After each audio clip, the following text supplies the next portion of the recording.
चलो बच्चों, आपका स्वागत है क्लास 12th की फिजिक्स में। अभी तक आपने क्लास 12th 11th का फिजिक्स पढ़ा और आपने क्लास 11th के फिजिक्स में अपने चारों ओर घटने वाली भौतिक घटनाओं के बारे में अध्ययन किया, जैसे ग्रेविटी, पलायन वेग क्या होता है, तो तरंग क्या होती हैं, तरंगदैर्घ्य क्या होते हैं, इन सारी चीज़ों के बारे में हमने अध्ययन किया। अल्पतमांक क्या होते हैं। लेकिन क्लास 12th में हम उन चीज़ों को पढ़ेंगे जिन चीज़ों को हम देख नहीं पाते। इसके अपोजिट क्लास 11th में था, हम वहाँ पे वो चीज़ें देख रहे थे, लेकिन यहाँ पर हम उन चीज़ों के बारे में पढ़ेंगे जो चीज़ें हम देख नहीं पाते हैं। गारंटी के साथ बोलता हूँ, हमारे साथ जुड़े रहेंगे तो मैं ये नहीं जानता कि क्लास 11th में आप पढ़ पाए हैं कि नहीं। और दूसरी बात, क्लास 11th का फिजिक्स से क्लास 12th की फिजिक्स का कोई संबंध नहीं है, ज़्यादा हल्का फुल्का संबंध मिलेगा। तो जो आप अगर क्लास 11th में नहीं पढ़ें तो पैनिक नहीं होना है, पैनिक नहीं होना है। क्लास 12th का फिजिक्स हमसे पढ़ेंगे तो एकदम सरल तरीके से बताऊंगा और बोर्ड एग्जाम में कैसे 95+ लाने हैं वो भी बताऊंगा। तो चलिए एक माँ सरस्वती के नाम से स्टार्ट करते हैं क्लास 12th के फिजिक्स के पहले चैप्टर, जिसका नाम है कूलाम का नियम तथा वैद्युत क्षेत्र। अब इस कूलाम के नियम से पहले, इस चैप्टर पहले पढ़ने से पहले हमें एक चीज़ के बारे में पता होना चाहिए जिसका हम इस चैप्टर में बार बार जिक्र करेंगे, जो है आवेश। जो है आवेश। ध्यान से समझिएगा चीज़ों को। अब चीज़ें स्टार्ट हो गई हैं।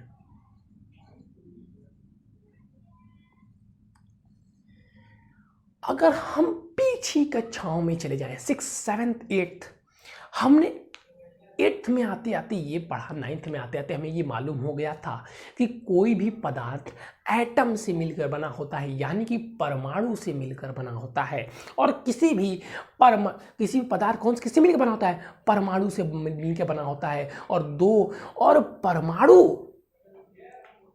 परमाणु इलेक्ट्रॉन, प्रोटॉन और न्यूट्रॉन से मिलकर बने होते हैं। ये चीज़ अभी तक आपको पता होंगी। क्या पता होंगी? कि कोई भी पदार्थ परमाणु से मिलकर बना होता है और दो परमाणु मिलकर क्या बनाते हैं? अणु। और परमाणु में क्या होता है? तो इलेक्ट्रॉन, प्रोटॉन और न्यूट्रॉन।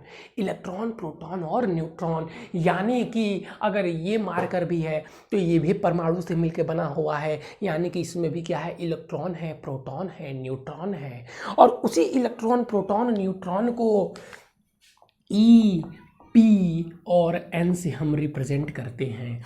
और थोड़ा सा अगर आप पढ़े होंगे तो हमने पढ़ा है कि इस इलेक्ट्रॉन पर चार्ज -1.6 इंटू 10 के पावर -19 और प्रोटॉन पर +1.6 इंटू 10 के पावर -19 होता है, जबकि न्यूट्रॉन पर कोई चार्ज नहीं होता। चार्ज मतलब वही आवेश की बात हो रही है। चार्ज मतलब वही आवेश की बात हो रही है। घुमा फिराकर मैंने आपको आवेश पे ले आया। इससे आपको क्या समझ में आया?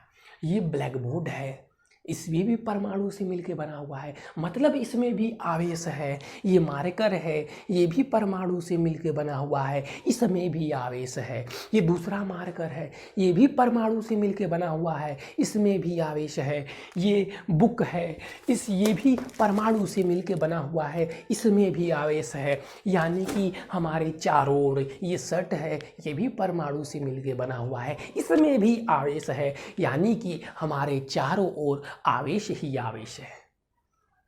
अच्छा सर, यहां तक तो समझ में आ गया कि हमारे चारों ओर आवेश ही आवेश है।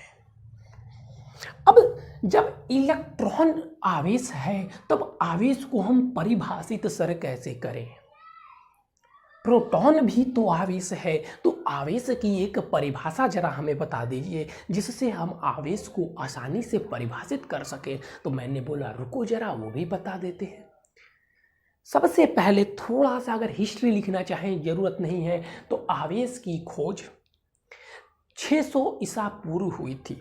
किसने की थी? तो मिल्टस के वैज्ञानिक, मिल्टस क्या है? जगह का नाम है, ठीक है। मिल्टस के निवासी थेल्स ने की थी। किसने की थी? मिल्टस के निवासी थेल्स ने की थी। कब की थी? तो 600 ईसा पूर्व की थी। ये आपकी जानकारी के लिए। अब इस आवेश यानी कि आवेश पर चर्चा करना था, तो आप एक फॉर्मूला पढ़ते आ रहे होंगे, Q is equal to N E. Q is equal to N E. यहाँ पे अगर आपसे पूछा जाए कि ये Q क्या है, सर Q तो आवेश है। ये N क्या है, सर इलेक्ट्रॉनों की संख्या। और ये E क्या है, सर इलेक्ट्रॉन। यानी कि आवेश को हम कैसे परिभाषित कर सकते हैं, आवेश को हम 12th में 11th में तो पता नहीं आपने कहाँ से फिजिक्स पढ़ा, लेकिन 12th में फॉर्मूले से ही परिभाषा बनाना आपको अब आना चाहिए। हमसे आप पढ़ रहे हैं तो फॉर्मूले से परिभाषा बनाना आपको अब आना चाहिए। तो देखिए यहाँ पे मैं फॉर्मूला बना देता हूँ परिभाषा कि इलेक्ट्रॉन है और ये इलेक्ट्रॉन का क्या है, संख्या। तो यहाँ से फॉर्मूला बन गया, इलेक्ट्रॉनों के समूह को, इलेक्ट्रॉनों के समूह को आवेश कहते हैं।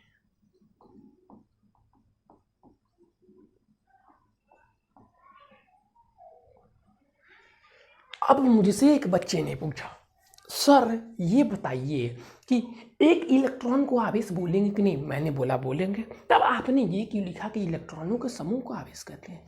मैंने बोला रुक जा, ये ले, मैंने बोला 1.6 इंटू 10 के पावर -19 है।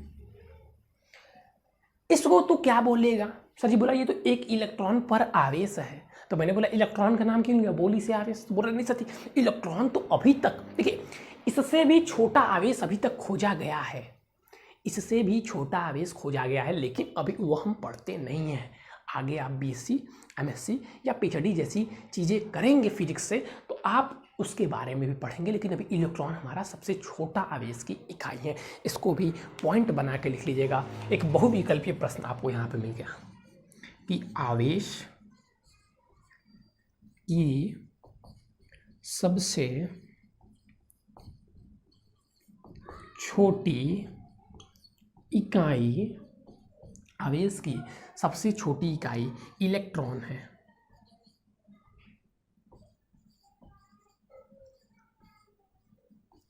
चलिए अब मैं जिस पे चर्चा करने वाला हूं उसको जरा ध्यान से सुनेंगे।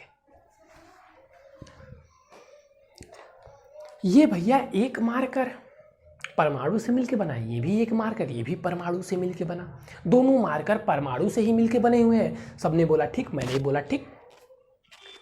चमका कि नहीं चमका भाई, ये भी परमाणु से और ये भी परमाणु से। सबने बोला ठीक, मैंने बोला ठीक। अब जब ये परमाणु से मिलकर बने हो तो ध्यान से समझना, और इसमें क्या है, इलेक्ट्रॉन है, इलेक्ट्रॉन है।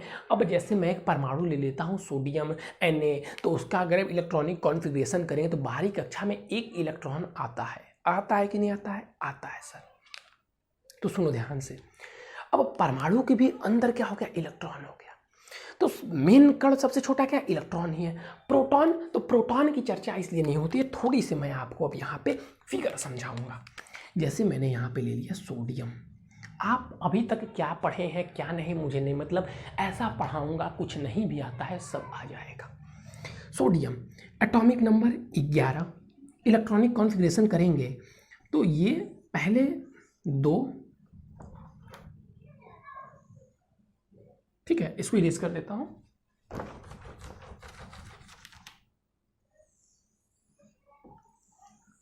ठीक है, अब इसमें इलेक्ट्रॉन भरना है तो पहला ये हमारा होता है नाभिक, और नाभिक में क्या होता है, proton plus neutron, proton plus neutron. इसमें होता है पहले में 2, दूसरे में 1 2 3 4 5 6 7 8 और लास्ट में 1। इसका क्या होता है 2 8 1। अब मुझसे आप एक बात बताइए, एक कमरे में आप अगर हैं और एक बच्चा किनारे है, फिर उसको घोर के 8 है, फिर उसको छोड़ के फिर 2 है, और बीच में कोई सेफली बैठा हुआ है, पहले किसके पास पहुंचना आसान होगा, इसके पास की नहीं? अरे इसके पास जाना बहुत कठिन कार्य हो गया ना भैया। 3 लेयर के अंदर है, पहला वाले को कैसे साले इधर आओ, अब अंदर कैसे जाएंगे, समस्या है कि नहीं है? हाँ सर है। तो वही समझाना था। तो इसीलिए प्रोटॉन आवेश उत्पन्न ही नहीं करता। अब आवेश उत्पन्न कैसे होता है कुछ चीज़ों बता रहे हैं। अब देखिए यही झंझट ना पूरा चैप्टर बना दिया कूलाम का नियम तथा विद्युत क्षेत्र। क्या झंझट है? तो इसमें भी प्रोटॉन है, इसमें भी परमाणु, इसमें परमाणु, इसमें भी इलेक्ट्रॉन, इसमें भी इलेक्ट्रॉन। अब इसके भी बाहर जैसे इलेक्ट्रॉन है। तो हमने क्या किया, अचानक से दोनों आए लड़ गए, अचानक से दोनों आए लड़ गए। अब लड़ने के बाद क्या हुआ कि जो ये वाला इलेक्ट्रॉन था ना इसमें थोड़ा हलचल हुआ तो इस पे से एक इलेक्ट्रॉन छटका। समझिए ध्यान से, एकदम आसान वे से समझा रहा हूँ। इस पे से इसी वाला इलेक्ट्रॉन छटका, छटक के इस पे आ गया, छटक के क्या हुआ इस पे आ गया। अब अभी तक क्या था, आपने पढ़ा होगा कि किसी भी परमाणु में जितने इलेक्ट्रॉन होते हैं उतने ही प्रोटॉन होते हैं, प्रोटॉन होते हैं। यानी कि जितना -1.6 इंटू 10 के पावर -19 उतना +1.6 इंटू 10 के पावर -19। और जब दोनों को जोड़ेंगे तो शून्य हो जाएगा भैया। -1 + 1 क्या हो जाएगा 0। ठीक उसी प्रकार दोनों बराबर है और माइनस प्लस में है। तो तब तक तो सारी चीजें न्यूट्रल थी, लेकिन जैसे ही इसके पास एक आ जाता है अधिक, बौखलाने लगा, ये बौखलाने लगा, अजीब गरीब का तांडव करने लगा और तांडव करके पूरा चैप्टर बना दिया। अब क्या तांडव करने लगा, इस चीज़ों को हम समझेंगे। पहले आपको समझ में आया कि सदैव चार्ज उत्पन्न होता है, समझे। इसके पास अधिक आ गया तब इस पर -6, अभी तक 0 था, लेकिन जब इस पर एक इलेक्ट्रॉन अधिक आ गया तो इस पर क्या आवेश हो जाएगा -1.6 इंटू 10 की पावर -19 पूरे मार्कर पे। लेकिन उससे पहले मार्कर क्या था, शून्य था, और उतना इस पर भी उत्पन्न हो जाएगा। ये भी न्यूट्रल था ना, तो इस पे से एक चला गया तो मान लीजिए इस पे से -1 चला गया तो इस पर +1 बचा ना, तो इस पर क्या बच जाएगा 1 + 1.6 इंटू 10 की पावर -19। अच्छा जी, यहाँ तक चीज़ें समझ में आई कि दोनों पर आवेश। अब इस पर आवेश क्यों उत्पन्न हुआ, इलेक्ट्रॉन के जाने के कारण। इस पर आवेश क्यों उत्पन्न हुआ, इलेक्ट्रॉन के आने के कारण। यानी कि आवेश कौन उत्पन्न करते हैं, तो आवेश इलेक्ट्रॉन उत्पन्न करते हैं। लिख लीजिएगा भाई, नोट्स बनाते चलिएगा अपना। आवेश इलेक्ट्रॉन उत्पन्न करते हैं,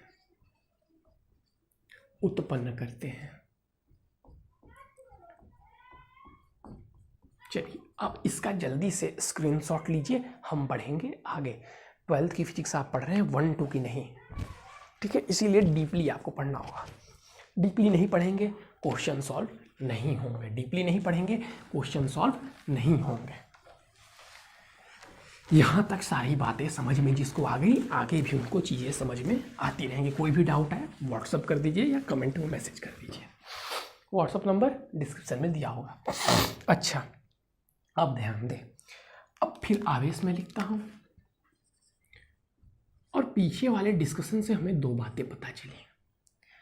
क्या एक और बात पता चली कि आवेश जो होता है कितने प्रकार का होता है। अभी तक तो हम बस आवेश जानते थे, अब हम 2 चीज़ें जान गए।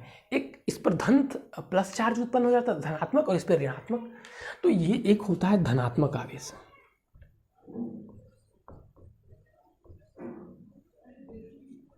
और जिस पर माइनस आ गया वो क्या हो गया, ऋणात्मक आवेश।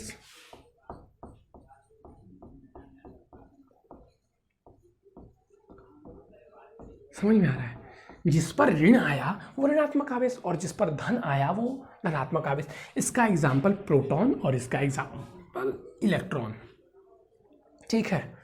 तो आवेश अब 2 प्रकार के हो गए। यहाँ तक चीज़ें अब हमको समझ में आ गई, यहाँ तक चीज़ें अब हमको समझ में आ गई हैं। अब ले चलता हूँ आपको जो चैप्टर उत्पन्न हुआ कैसे हुआ। अब देखिए ये प्रकृति है, इस पर ज़्यादा सवाल और जवाब नहीं। जैसे देखिए आप प्रकृति कैसे समझा रहा हूँ, समझिएगा ध्यान से। आप लड़के हैं ना, हाँ सर। लड़की हैं, हाँ सर। जो भी हो आप, लड़का हो लड़की हो जो भी हो, आपके क्लास में क्या 2 रो होते हैं, एक लड़कियों के एक लड़कों के। लड़कों की नज़र किधर रहती है, इधर, लड़कियों की इधर। हमेशा क्या करते हैं, अलग अलग आदमी एक दूसरे को अट्रैक्ट करते हैं अपनी ओर, आकर्षित करते हैं। अलग अलग आदमी एक दूसरे को अपनी ओर आकर्षित करते हैं। उसी प्रकार इसमें भी ठीक वैसा ही होता है। धनात्मक वाले ऋणात्मक को आकर्षित करता है अपनी ओर। धनात्मक वाला ऋणात्मक को अपनी ओर आकर्षित करता है और ऋणात्मक वाला धनात्मक को, मतलब दोनों आपस में एक दूसरे को आकर्षित करते हैं, पास बुलाते हैं।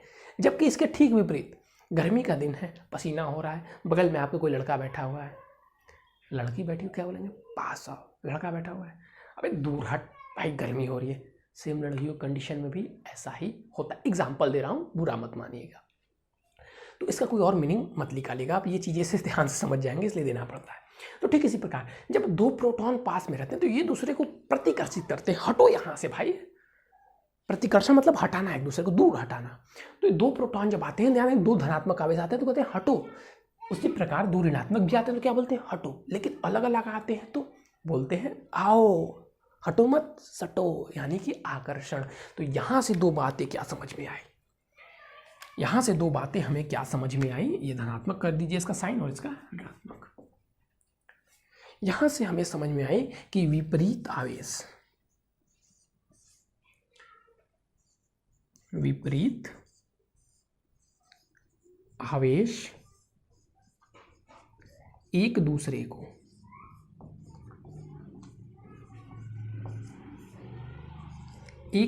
को आकर्षित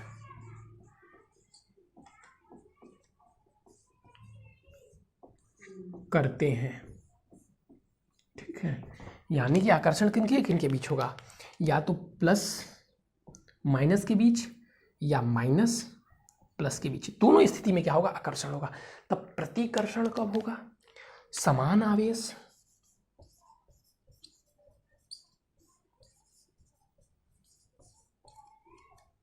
एक दूसरे को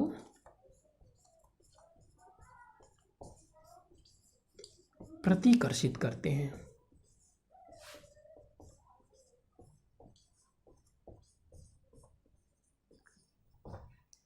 समान आवेश एक दूसरे को प्रतिकर्षित करते हैं। इसका भी एग्जाम्पल अगर लिख लूं तो यहाँ पे लिख देंगे माइनस माइनस प्लस प्लस। ठीक है, एक चीज आपको भी यहाँ से याद कर लेना है कि समान क्या करेंगे, आकर्षित, विपरीत क्या करेंगे, प्रतिकर्षित। आकर्षण प्रतिकर्षण समझ में आ जाना चाहिए भाई, आकर्षण और प्रतिकर्षण समझ में आ जाना चाहिए। यहाँ तक चीज़ें क्लियर हो गई कि अगर समान मार्कर है तो एक दूसरे को आकर्षित प्रतिकर्षित करेगा, लेकिन विपरीत मार्कर आ गया तो आकर्षित करेगा। सब हमें वही एग्जाम्पल भी दिया था मैंने, समझाने का पूरा प्रयास किया, आपको समझ में आ गया होगा। तो देखिए, मान लीजिए ये दोनों चीज के बीच आकर्षण हो रहा है। ध्यान, मैग्नेट वाला मैं तो भूल ही गया था, एकदम सबसे सरल एग्जाम्पल मैग्नेट वाला। मैग्नेट चुंबक से हमने सबने खेला है, आपने भी खेला होगा। अगर हम मैग्नेट लेते हैं और अगर ऐसे करके पास ले जाते हैं, अगर पास आ गया और फिर हम क्या करते हैं, फिर इस मैग्नेट को ऐसे पलट देते हैं। ये अलग से बनाएंगे तब ना आपको समझ में कैसे पलटे कैसे नहीं। मान लीजिए ऐसे है और एक ऐसे है, तो इसको हमने ऐसे ले जा रहे तो ये दूर पास आ रहा है। अब इसको ठीक ऐसे कर दे तो ये अब दूर जाने लगता है। ठीक है, अगर एक मैग्नेट है, ऐसे करने से पास आ रहे हैं, अगर ऐसे कर देते हैं दूर जाने लगते हैं, तो उसमें भी same pole reflect each other होता है, यानी कि सेम पोल प्रतिकर्षित करते हैं और विपरीत पोल आकर्षित करते हैं। ठीक वही चीज यहाँ पे भी। तो जब भी आकर्षण या प्रतिकर्षण होता है तो एक बल लगता है। जैसे मान लीजिए मैं इसके साथ आकर्षण कर रहा हूँ तो ये पास आ रहा है, तो कोई बल, जैसे मैं यहाँ पे खींच रहा हूँ तो पास आ रहा है, यहाँ बल लगा रहा हूँ तो ये भी तो इसके ऊपर कोई बल लगा रहा होगा। ग्रेविटी नीचे खींच रही है तो गुरुत्वाकर्षण बल लगता है ना। जैसे ये मैंने छोड़ा तो नीचे आया, तो इसको हम लोग क्या बोलते हैं, गुरुत्वाकर्षण बल। तो ये भी खींच रहा है तो इसके बीच भी तो कोई बल लगेगा ना, कोई बल तो लग रहा है तभी ना ये पास आ जा रहा है। आकर्षण तभी ना हो रहा है। मैग्नेट में कैसे होता है, चुंबकीय बल लगता है, तो चुंबक पास आ जाते हैं, और दूर जाता है तो उसके बीच भी उसको भी बल कहते हैं, चाहे दूर आए चाहे पास आए। अब इसे मुझे दूर ले जाना है तो दूर ले जाने के लिए बल लगाया, पास लाने के लिए बल लगाया। बल तो दोनों स्थितियों में लग रही है, बल तो दोनों स्थितियों में ही लग रही है। तो इनके बीच जो बल लगता है, जो आकर्षण प्रतिकर्षण के बीच बल लगता है, उसे हम लोग वैद्युत बल बोलते हैं, वैद्युत बल बोलते हैं। चलिए, यहां तक चीजें समझ में आ जी। तो अब हम आएंगे कूलाम्ब सर के ऊपर। अब यहीं से एंट्री हो जाती है कूलाम्ब सर की। वैद्युत बल तक कहानी समझ में आ गई होगी, तो अब हम कूलाम सर की कहानी को समझेंगे। यहीं से एंट्री होती है कूलाम सर की। क्या बोलते हैं कूलाम सर, देखिएगा, यहीं से आ जाते हैं कूलाम सर। ठीक है, वैद्युत बल तक चीज़ें समझ में आ गई, तब यहीं से आएंगे एक सर साइंटिस्ट जिनका नाम हम बोलते हैं कूलाम सर, और वो अपना सिद्धांत देंगे। ठीक है ना, वैद्युत बल हम समझ गए, कोई बल लगता है, चुंबक का एग्जाम्पल देखा, सारी चीज़ें कि चाहे कोई भी चीज़ें आसपास आएंगी तो उनके बीच बल लगेगा। अब यहाँ से आया कूलाम का नियम। क्या आया भैया, कूलाम का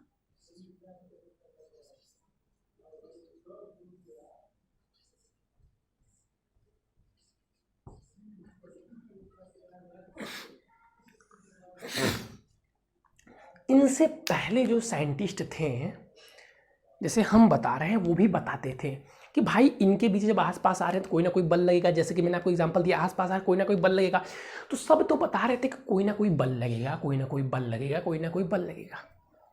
अरे बल लग रहा है तो जैसे इसको ढकेलने के लिए कितना बल चाहिए हमें पता है ना, हम निकाल सकते हैं फॉर्मूले से।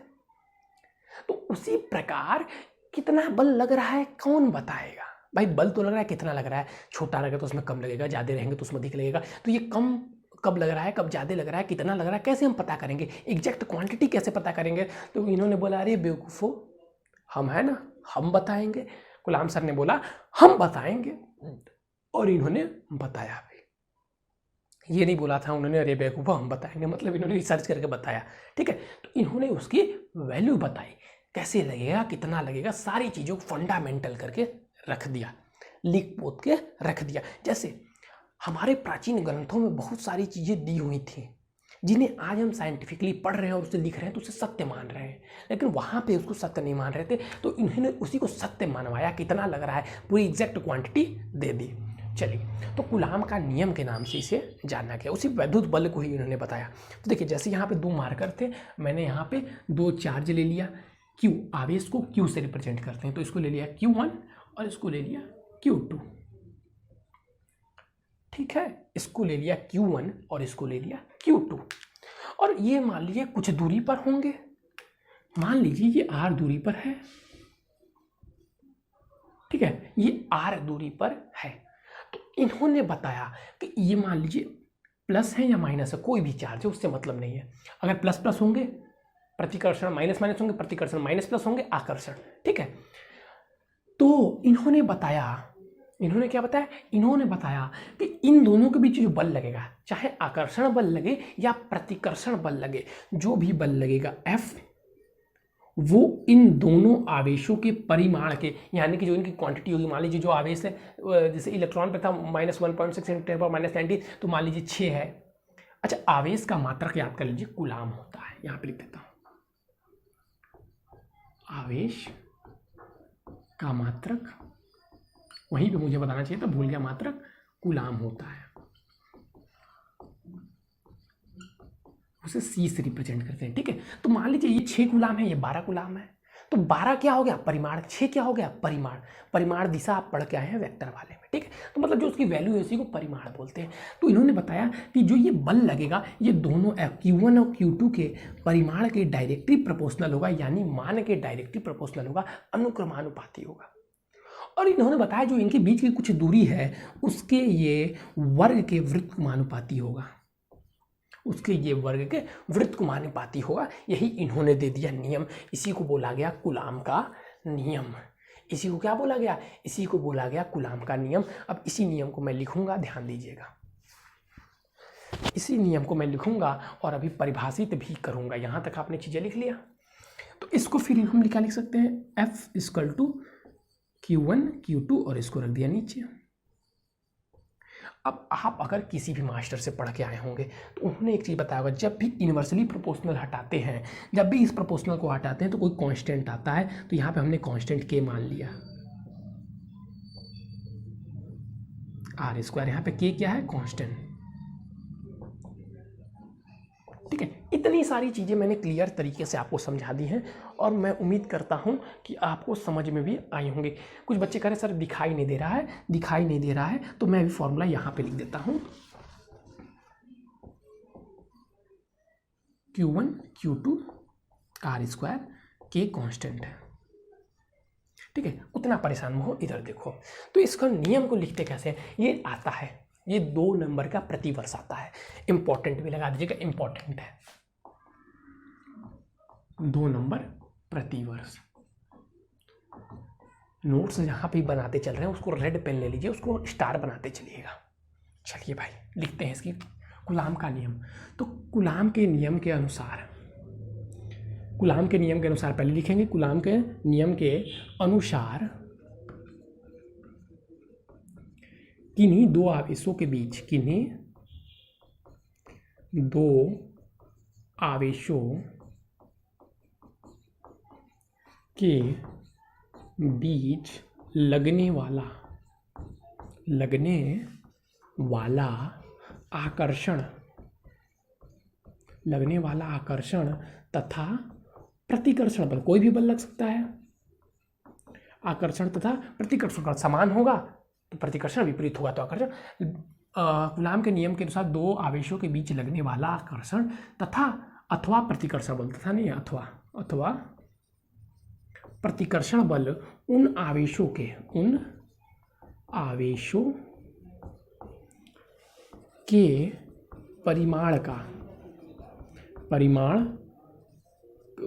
परिमाण के अनुक्रमानुपाती, इसे क्या बोलते हैं, इसे अनुक्रमानु बोलते हैं। जब सामने रहता है और नीचे जाता है तो व्युत्क्रमानुपाती। उन आवेशों के परिमाण के अनुक्रमानुपाती तथा उनकी बीच की दूरी के, उनके बीच की दूरी के व्युत्क्रमानुपाती होता है। जो चीज़ अभी हम वहाँ पे देखें वही चीज़ को हम लिखेंगे, F square directly proportional to Q1 Q2 बटे में आर स्क्वायर, या इसको हम लिखें तो एफ इक्वल टू के Q1 Q2 बटे आर स्क्वायर। अब 10th में हमने एक ऐसा ही फॉर्मूला पढ़ा था, F equal to ji M1 M2 बटे आर स्क्वायर, गुरुत्वाकर्षण वाला। चीज़ें सेम है, बस यहाँ पे आवेश आ जा रहा है Q1 Q2। तो यहाँ पे भी जो G था इसका कोई मान था, इसी प्रकार K का भी यहाँ पर एक मान है। तो इस K को हम और भी लिखते हैं, क्या लिखते हैं, 1/4 पाई एप्सिलॉन नॉट लिखते हैं। इसका मान होता है 9 × 10 के पावर 9, याद रखेगा, 9 × 10 के पावर 9। अब इसका रियल फॉर्मूला क्या आ जाएगा, रियल फॉर्मूला इसका हो जाएगा क्या, F equal to 1/4 pi epsilon naught Q1 Q2 बटे आर स्क्वायर। ये क्या है, कांस्टेंट है भाई, K इक्वल टू ही है, ठीक है। और उसकी वैल्यू कितनी होती है ये भी मैंने आपको बता दी, उसकी वैल्यू कितनी होती है ये भी मैंने बता दी। अब आज के लिए इतना डोज काफ़ी है, इससे ज़्यादा मैं पढ़ाऊँगा तो आप कन्फ्यूजन में आ जाएंगे। कूलाम का नियम बताया, आवेश बताया, जितनी भी चीज़ें बताई अपनी भाषा में। देखिए किसी की नोट्स को कॉपी न करें, न लास्ट में नोट्स के लिए मरे। अपना नोट्स जो चीज़ें समझ में आई अपनी भाषा में लिखें, परिभाषा में मैं लिख देता हूँ। ये 2 नंबर का प्रतिवर्ष आता है, इंपॉर्टेंट है, इसे याद जरूर करें। इस चैप्टर का पहला आप इंपॉर्टेंट प्रश्न पढ़ चुके हैं, ठीक है। और चैनल को देखिए बच्चा, थोड़ा सा वीडियो को शेयर करें दोस्तों के बीच, अच्छा लग रहा है तो कि बच्चे ज़्यादा जुड़ें। जितनी ज़्यादा जुड़ेंगे उतनी लाइट व्यवस्था थोड़ी सी हम अच्छी कर पाएंगे, हमको भी मोटिवेशन मिलता है। और ज़्यादा से ज़्यादा शेयर करें, और जो भी देख रहे हैं सब्सक्राइब जरूर करें। देखिए पसीने के बीच आपको पढ़ा रहे हैं हम, एसी वाले सर नहीं है, ठीक है। तो सब्सक्राइब करें, लाइक करें, कमेंट करें, हौसला बढ़ाएं, ठीक है। और नए बच्चे हैं तो आप हमारा व्हाट्सअप नंबर ले लीजिए, कोई भी परेशानी होगी तो उससे हमसे पूछ लीजिएगा। व्हाट्सअप नंबर यहाँ पे नोट कर देता हूँ, डिस्क्रिप्शन में भी होगा, 9532060199, ठीक है। ये नोट कर लीजिए और पढ़िए, आपके साथ लास्ट तक हम जुड़े रहेंगे। आज के लिए इतना ही बच्चों, फिर कल मिलेंगे। Thank you, have a nice day.